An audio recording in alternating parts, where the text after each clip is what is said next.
Fray Antonio de Guevara fue durante mucho tiempo uno de los autores más leídos en toda Europa, y eso quiere decir también que fue uno de los más imitados.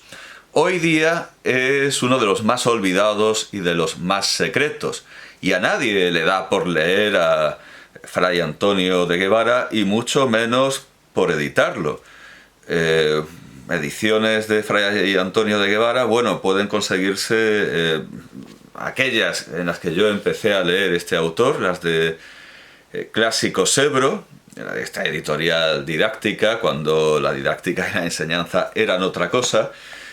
Tengo Menosprecio de corte y alabanza de aldea, Menosprecio de corte y alabanza de aldea, editado en 1969. La colección está dirigida por Blecua, pero la edición es de Pablo Pou y Fernández. Primera edición, ilustrada, bueno, ilustrada con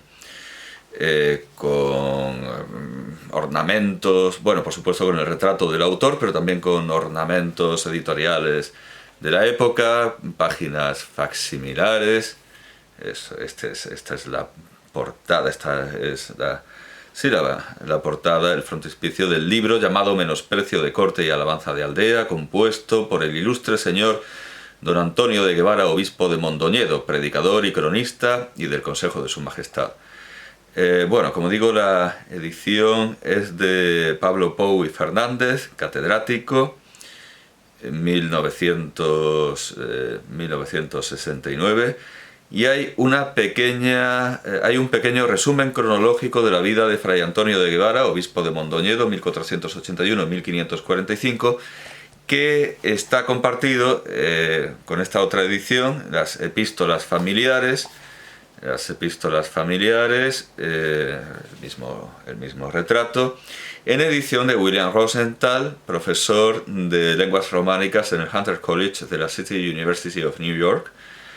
Pero claro, el resumen cronológico es el mismo, así que entendemos que lo ha hecho un equipo de la propia editorial Ebro. Bueno, es algo que no ha de ser tan detallado como el estudio preliminar en ambas ediciones. Bueno, y este resumen es 1481. Nace en Treceño de la Montaña, hijo de don Juan Beltrán de Guevara y de doña Elvira de Noroña, dama de Isabel la Católica. Bueno, creo que comparte, creo que es el mismo texto, ahora no estoy seguro. Sí, es el mismo texto. Dama de Isabel la Católica. Bueno, por cierto, esta edición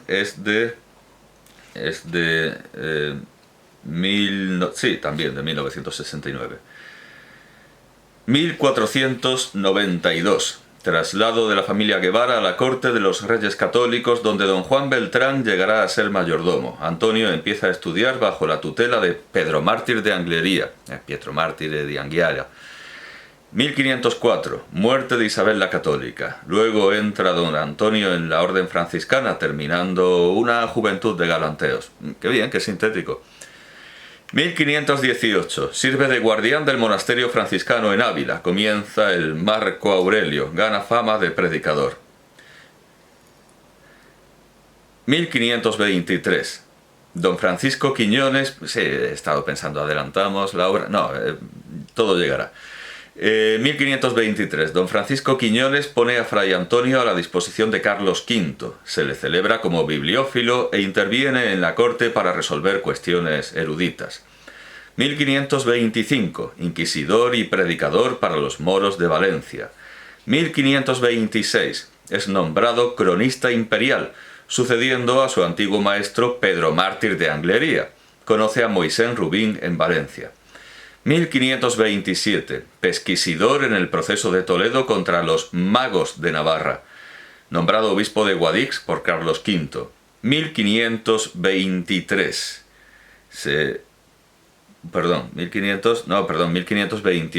1528, pero parece verdaderamente un 3, pero no, sí, por supuesto, 1528. Se publica el libro áureo de Marco Aurelio. 1529. Aparece el reloj de príncipes. 1535. Toma parte en la expedición a Túnez. Los españoles son festejados en Nápoles y Roma.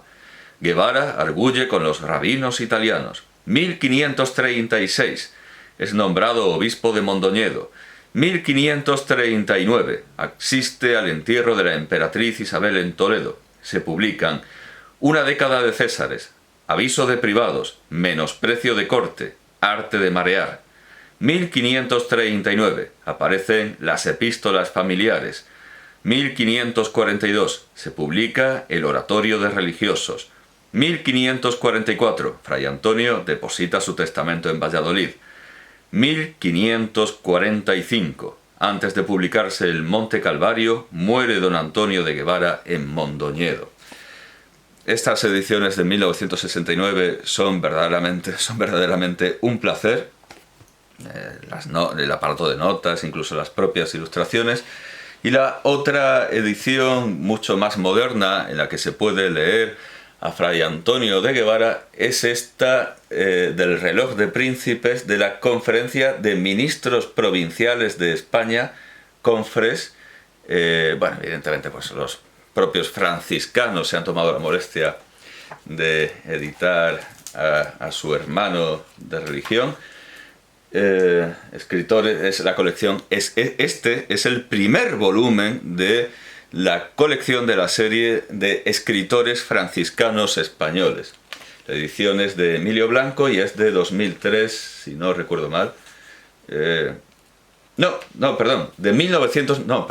Muy anterior, 1994. Hay una presentación de la serie, una introducción, un prólogo general, vamos, no nos podemos quejar, desde luego. Y aquí comienza el argumento en el libro llamado Marco Aurelio con el reloj de príncipes. Por eso he estado tentado de mostrarlo cuando he mencionado el Marco Aurelio. Bueno, es un libro lleno de erudición. La mayor parte de ella, como bien sabemos, o como sabe todo el que se acerque a Fray Antonio de Guevara, buena parte de ella inventada.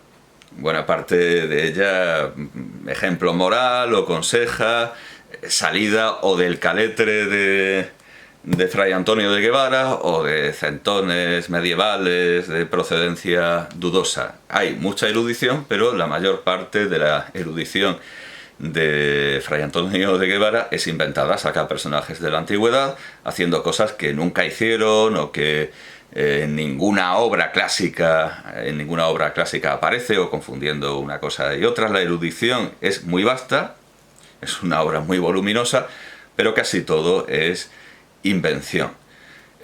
Por eso seguramente la gente dejó de leerlo, entre otras cosas, porque hubo un tiempo en el que, claro, se aspiraba a la verosimilitud, a la exactitud histórica, y de eso no hay en Fray Antonio de Guevara. Hay una prosa verdaderamente exquisita, muy dada a la expolición. Es muy frecuente que dé dos adjetivos, dos nombres, pero ante todo dos adjetivos, dos nombres.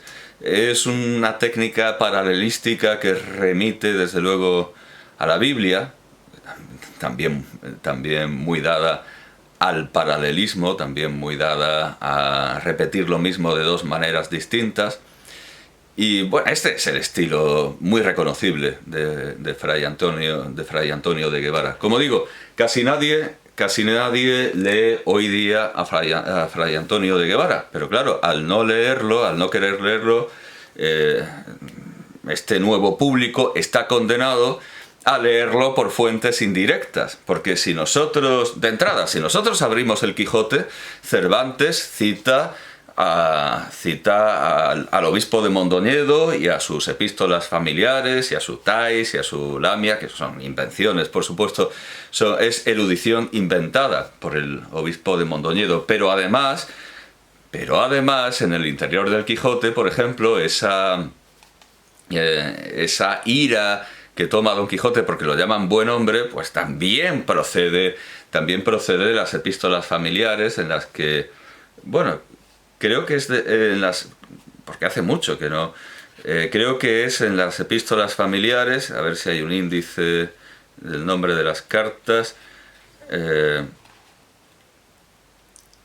creo que es en las epístolas familiares, aunque me casa perfectamente que podría ser Fray Antonio de Guevara se queja de que haya quien se ofenda porque lo llamen buen hombre. Y lo ve como un signo de degeneración y de corrupción de los tiempos. Y eso desde luego está también en el Quijote. Pero bueno, por supuesto, Cervantes. Evidentemente que Cervantes lee al obispo de Mondoñedo. Por supuesto que Cervantes lee al cronista imperial. Pero también lo tenemos en Francia. También lo tenemos en Francia, en las fábulas de La Fontaine. El villano del Danubio. El villano del Danubio, que no es... es que no recuerdo cómo se llama la fábula de La Fontaine, pero vamos, eso viene de este libro. Eso viene de este libro. El villano del Danubio, que en último término, por supuesto, que remite al Calgaco de Tácito, y en último término al campesino elocuente del cuento egipcio. Pero evidentemente en Europa ese personaje, ese tipo fabulístico, esa expresión proverbial que es el villano del Danubio, entra por Fray Antonio de Guevara. El Fontaine imita a Fray Antonio de Guevara y luego vemos una conversación entre Clemenceau y el pintor Degas, donde se alude a este villano del Danubio. Pero en Alemania también, tenemos a Grimmelshausen copiando un capítulo entero de Fray Antonio de Guevara. Y volviendo a España, si abrimos el viaje entretenido de Agustín de Rojas Villandrando, lo que nos encontramos son páginas y páginas de Fray Antonio de Guevara, así, tal cual, crudas y plagiadas. Es inevitable, es absolutamente imposible sustraerse a la lectura de Fray Antonio de Guevara. Así que, por favor, tengamos un mínimo de instrucción, un mínimo de cultura y démonos cuenta de que lo que nos está sirviendo Grimmelshausen, lo que nos está sirviendo Agustín de Rojas Villandrando, La Fontaine, el propio Cervantes y tantísimos otros escritores, es Fray Antonio de Guevara. No podemos decir, es un autor superado. ¿Qué va a ser un autor superado? Si estuviera tan superado no lo imitarían, desde luego, ni plagiarían páginas y páginas suyas. Es una lectura necesaria y además, dentro de que a alguien le puede molestar esa exposición continua, esos dos adjetivos, esa especie de vuelta y vuelta, ese untar y extender la mantequilla, aunque a alguien pueda molestarle, no sé a quién puede molestarle. A mí me molesta mucho de la literatura del siglo XVI, de nuestra literatura del siglo XVI, supuestamente el siglo de oro, todas las veces que repiten mucho y muy. Me cansa, me hastía, bueno, y especialmente en un libro tan profundamente mal reescrito como el Amadís de Gaula en la versión que se imprimió, desgraciadamente. Seguro que en la versión medieval, que en la versión original, era un libro genial, pero tal como lo deturpó y lo manchó y lo perturbó Montalvo, pues, en fin, eso no hay quien lo aguante. Es un libro insoportable, con tanto mucho y muy, mucho y muy, mucho y muy... A mí eso me molesta, pero no me molesta en absoluto ese vuelta y vuelta de Fray Antonio de Guevara. En cuanto a que se inventen las cosas, bueno, el único problema es saber cuándo no se las inventa y cuándo sí que hay que acudir a la historia augusta o a Suetonio o a César o a Polibio o a quien sea. Eso es quizá lo único molesto, no saber que se inventan las cosas, sino dudar de cuándo no se las inventa. Ese es el único problema. A mí me parece uno de los grandes autores de Europa hoy día también. Hay que ver a Fray Antonio de Guevara como lo vieron sus lectores, sus ilustres lectores de varios siglos. Y no como ásperos e híspidos críticos. Eso es guevariano, áspero y hago la exposición, e híspidos críticos de nuestros días, que dicen que esto está superado como si estuviéramos en la dialéctica hegeliana o como si estuviéramos en la dialéctica marxista. Esto ya está aufgehoben. ¿Qué va a estar superado? Hay que seguir leyendo a Fray Antonio de Guevara, entre otras cosas, para no leerlo en fuentes indirectas. Es como esto de que hay que hacer política o si no te la hacen. Hay que leer a Fray Antonio de Guevara o si no te lo leen. A veces bien, y muy bien, como Cervantes, pero otras veces te dan gato por liebre como Agustín de Rojas Villandrando.